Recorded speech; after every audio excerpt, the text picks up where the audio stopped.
There's a story we tell ourselves about human progress. We discovered fire, we invented the wheel, we split the atom. Every step forward feels like proof that we are fundamentally different from everything else on this planet. Smarter, more capable, more creative. And of all the achievements in the last 100 years, few felt bigger than what happened on a cold December afternoon in Chicago in 1942. A group of scientists did something that, as far as anyone knew, had never happened before in the history of the universe. Except it had. 2 billion years before that Chicago laboratory existed. 2 billion years before there were scientists, or laboratories, or humans, or even complex life of any kind.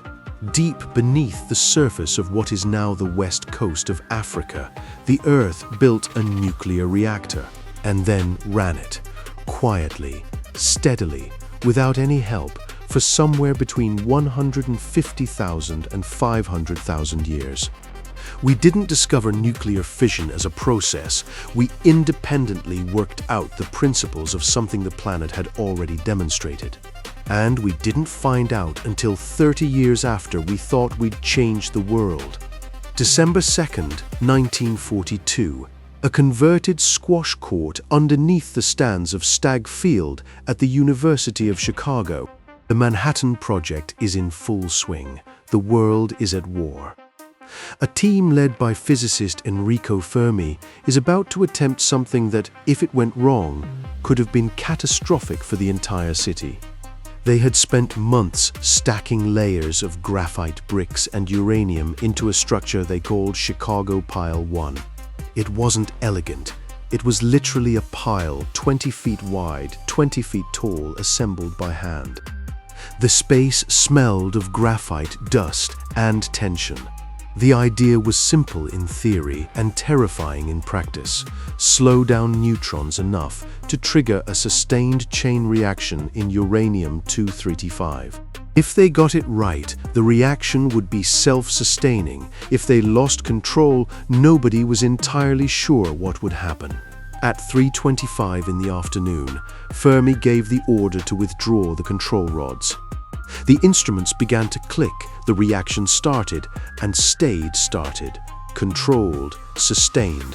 That first run produced about half a watt of power, roughly enough to flicker a small light. Within days they pushed it to 200 watts, and eventually to 2,000. It wasn't a power plant, but what it represented was something else entirely. Mankind had, for the first time in recorded history, initiated and controlled a self-sustaining nuclear chain reaction.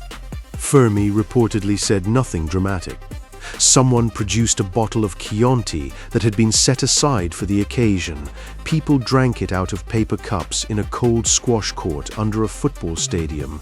And then they immediately started thinking about what came next. Over the following decades, nuclear technology reshaped the world. The bombs dropped on Japan, the arms race. And eventually, the turn toward nuclear power plants, reactors generating electricity for cities. Reactors that became symbols of both human ingenuity and human recklessness. Chernobyl, 3 Mile Island, Fukushima. We built this technology, and we have spent 80 years learning to live with it. But here is what nobody in that Chicago squash court knew. Here is what nobody in the entire nuclear physics community understood until a routine afternoon in a French laboratory 30 years later. Nature had already run this experiment, and it had run it better.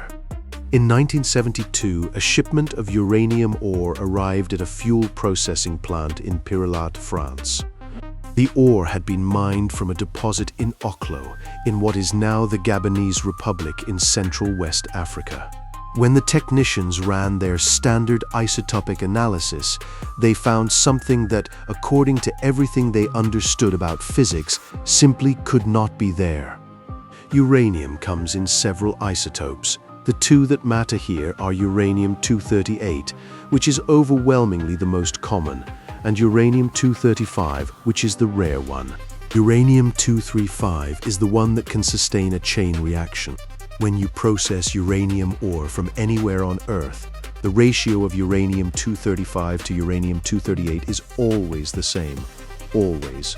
It is a fundamental physical constant, 0.720%. That number does not change. The ore from Oklo had ratios as low as 0.44%. The uranium-235 was missing. Not a trace amount, not measurement error. Across multiple samples from different parts of the deposit, a total of around 200 kilograms of uranium-235 was unaccounted for. The technicians called their supervisors. The supervisors called physicists. The physicists called other physicists. Within weeks, the French Atomic Energy Commission launched a full investigation at the mine site in Gabon. What they found over the following months quietly rewrote a chapter of Earth's history that nobody had thought to look for. The uranium-235 wasn't missing. It had been consumed, used up in a natural nuclear fission chain reaction that had occurred approximately 2 billion years ago. Driven entirely by geology and groundwater, with no engineering, no human involvement, and no awareness of what was happening. And it hadn't been a brief flicker. The reaction had run in cycles, regulated by its own internal feedback for hundreds of thousands of years. Every nuclear chain reaction needs a moderator. When uranium-235 undergoes fission, when its nucleus splits, it releases neutrons. Those neutrons need to be slowed down to trigger fission in neighboring uranium atoms. Moving too fast, they pass straight through without reacting. The moderator is the material that slows them. In Chicago Pile 1, Fermi used graphite bricks. In most modern reactors, engineers use ordinary water. 2 billion years ago at Oklo, nature used water too. The deposit sat beneath sandstone permeable to groundwater, water filtered down into the uranium ore. At that moment in Earth's history, the ore was significantly richer in uranium-235 than it is today. Uranium-235 decays faster than uranium-238. Go far enough back in time, and the fissile fraction of natural uranium was high enough to sustain a reaction. Oklo had exactly those conditions. The groundwater seeped in, the neutrons slowed, the chain reaction began. If you find this kind of thing interesting, hit subscribe now, because what this reactor did next is the part that stopped nuclear engineers cold. The Oklo reactor didn't just start, it regulated itself automatically, without control rods, without instruments, without any human oversight. As the fission reaction intensified, it generated heat. The heat caused the groundwater, the moderator, to vaporize and escape the ore zone. Without the moderator, the neutrons moved too fast again. The reaction slowed, the rock cooled. The steam condensed. Groundwater seeped back in, the reaction restarted. On, off, on, off. Scientists analyzing the isotopic signatures in the surrounding rock have estimated this cycle ran roughly every 2.5 to 3 hours. 2.5 to 3 hours of active fission, followed by a cooling and refill period, followed by reactivation. The geology itself was acting as the control mechanism. The water table was doing what every nuclear engineer on the planet spends their career designing systems to accomplish: maintaining stable, controlled, self-correcting nuclear fission. Researchers ultimately identified 16 distinct reaction zones within the Oklo deposit, along with a separate zone at the nearby Bangombe site. The power output per zone peaked around 100 kilowatts. But across hundreds of thousands of years of cyclic operation, the total energy released was enormous. All of it without a single human decision involved. Now here is where the story stops being just impressive and starts being genuinely strange. The reactor produced waste, nuclear waste. The same radioactive byproducts that have defined the central dilemma of the nuclear industry since the 1940s. Fission products with half-lives ranging from years to tens of thousands of years, materials that remain dangerous long after the reaction that created them is over. We have spent decades and hundreds of billions of dollars building containment systems, debating geological disposal sites. At Oklo, the natural reactor produced significant quantities of these same byproducts, and then they sat there uncontained in open rock for 2 billion years. When researchers analyzed the surrounding geology, they found that most of the radioactive fission products had migrated only a few meters from the original reaction zones. A few meters in 2 billion years. The natural mineralogy, clay minerals in the surrounding rock, had contained the waste more effectively than any engineered storage system we have built. This finding became a significant data point in the scientific argument for deep geological disposal of nuclear waste.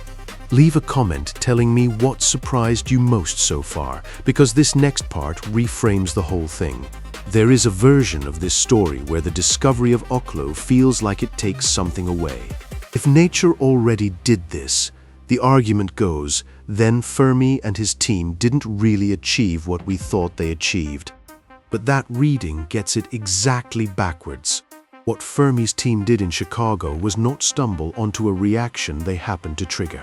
They derived through mathematics, through experimentation, through an extraordinary collective intellectual effort conducted under wartime pressure, the underlying physical principles of a process they had never observed. They predicted it should work before they knew it had ever worked. They designed a system to produce it, controlled it, and understood what they had done. That is a completely different kind of achievement from a geological accident, however impressive the accident. The more honest way to think about Oklo is this: it confirms that the physics was always there. Nuclear fission is not a human invention in the sense that we conjured something new into existence. It is a natural process that occurs under specific conditions that existed in Gabon 2 billion years ago, and conditions that human engineers learned to create artificially in a Chicago squash court in 1942. The discovery was real, the achievement was real, the story just has a longer prologue than anyone knew. And that longer prologue raises a question worth sitting with. What else has nature already demonstrated that we haven't noticed yet? Oklo was found because a French laboratory ran a routine quality check and caught a discrepancy of 0.28% in an isotopic ratio, a number so small that in different circumstances with different processing methods or less rigorous standards, it might have been averaged out, flagged as instrument error, or simply never investigated. We came within a margin of never knowing. If that one data point had been missed, every textbook written after 1972 would still be telling the same incomplete story. Nuclear fission, discovered by humans 1942, full stop. Instead, we know that the Earth ran this experiment first, that the physics preceded us by 2 billion years, that the planet had a nuclear age of its own, silent and unwitnessed, long before anything capable of witnessing it existed. The gap between what we know and what has actually happened on this planet is not a gap we are close to closing. We have been observing carefully for maybe 300 years. The Earth has been running experiments for 4.5 billion. Most of what happened in that time left no record we know how to read, or records we haven't thought to look for, or records we've already seen and misclassified as something ordinary. Oklo was ordinary uranium ore until someone checked the numbers. That is worth thinking about the next time you hear that science has explained the natural world. It has explained the parts we've looked at closely enough. The rest is still in transit from the mine to the lab, waiting for someone to notice that something doesn't add up.